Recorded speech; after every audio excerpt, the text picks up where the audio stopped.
So now, the scheme dream team, a man who runs his own scheme, marches to his own drummer. That is Aaron Rodgers, who I think is probably higher on your list. We all know your love of Aaron Rodgers. Yeah, You've right. loved him for a long time, right? Exactly. Yeah.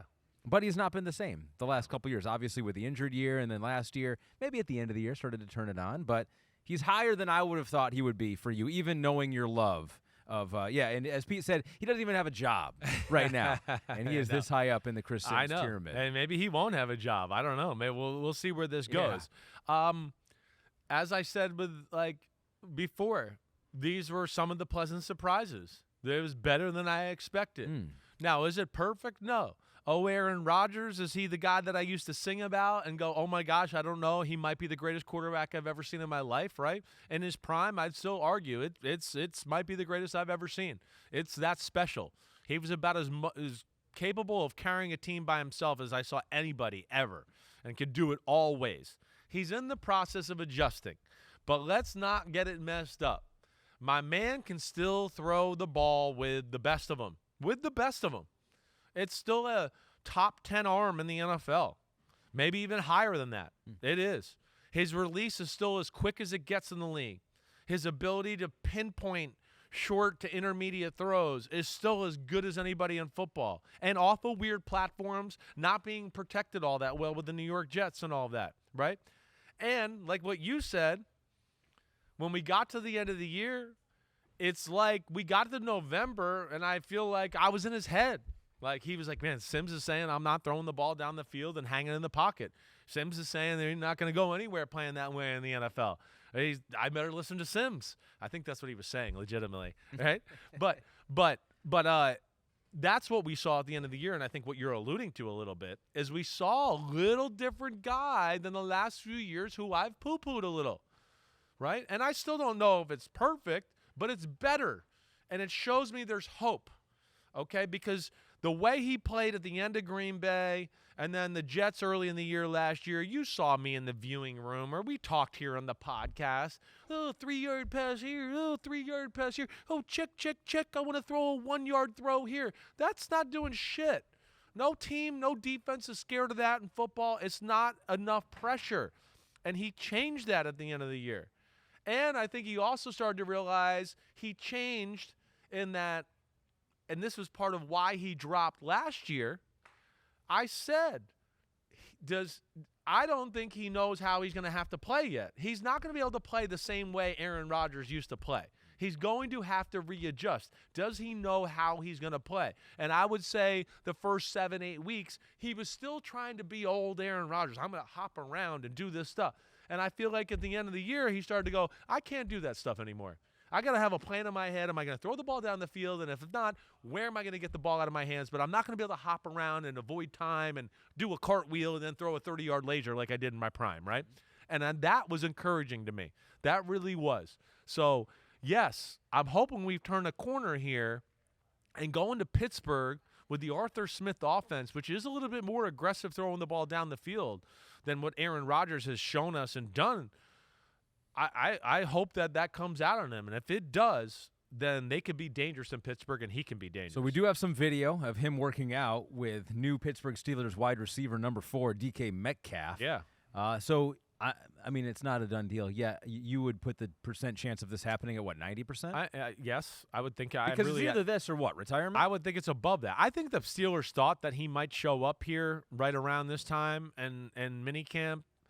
Haven't they requested that by now? It's looking like it's not going to happen to training camp, right? And I've heard a number of things. I don't have a concrete answer here to tell you or anything like that, but I just think it would be odd to have a throwing session at UCLA with another team's quarterback and, oh, yeah, I'm not even going to play quarterback in the NFL this year, right? I mean, come on. We know. He's going to Pittsburgh. It's just he's doing it on his own time frame. He's told people he's got some personal things. I'm sure he wants to work out and keep training the way he wants to train. So we'll see where it goes. I would not be shocked if he already has their playbook. He already knows kind of some of the things that are involved with their football team.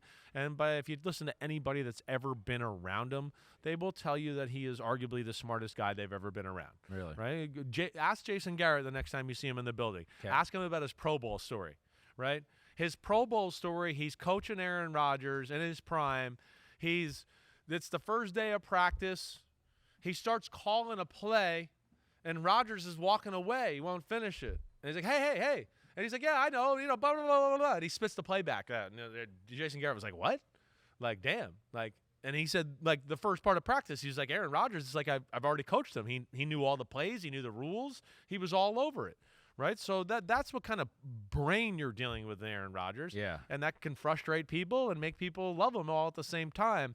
But I do think he adjusted to where his body is, the fact that he can't run around, and this new style of play towards the end of the year, and I'm hoping that filters over into this year so we could see one more awesome Aaron Rodgers, which I root for. I really do. Well, number one, I will not ask Jason Garrett for that story because he just told it. He just stole his story and told it on the podcast. He might tell it a cooler way. That's true. It might be different. I was like, that's not how Simms tells it.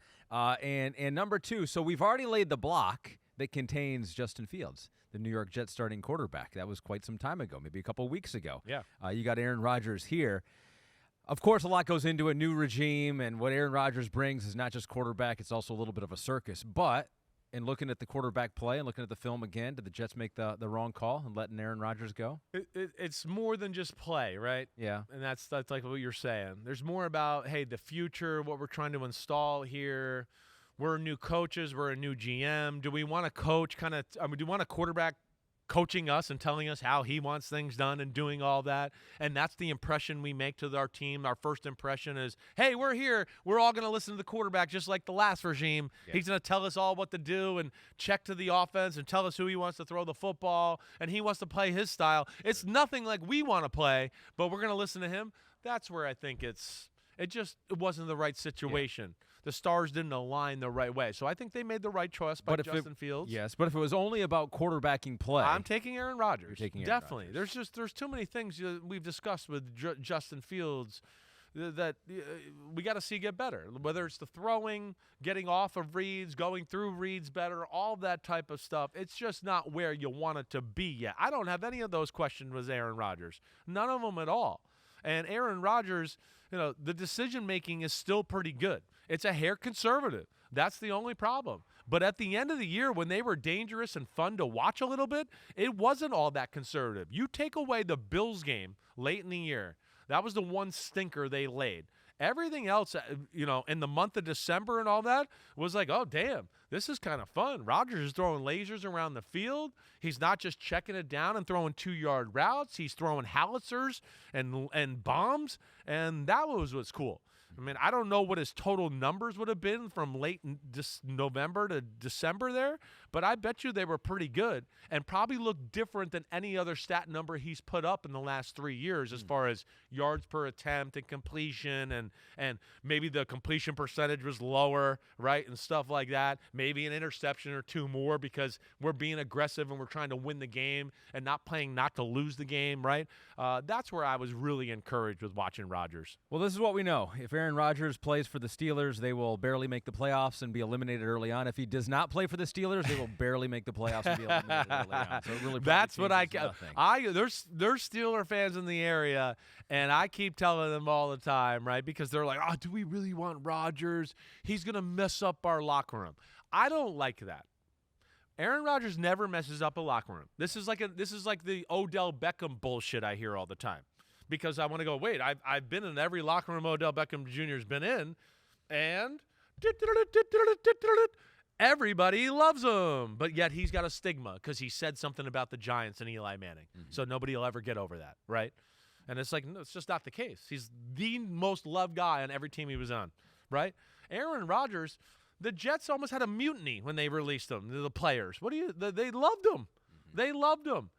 A lot of guys in Green Bay did too. Yeah, he was trying to win and probably an asshole to a few people, like a lot of franchise quarterbacks have been, and there's a few that are disgruntled. But for the most part, it's love there too. I don't think he's going to ruin the locker room. The thing where people are getting confused is you don't want him to ruin the culture of your team or how your offense wants to play. That's what I worry about.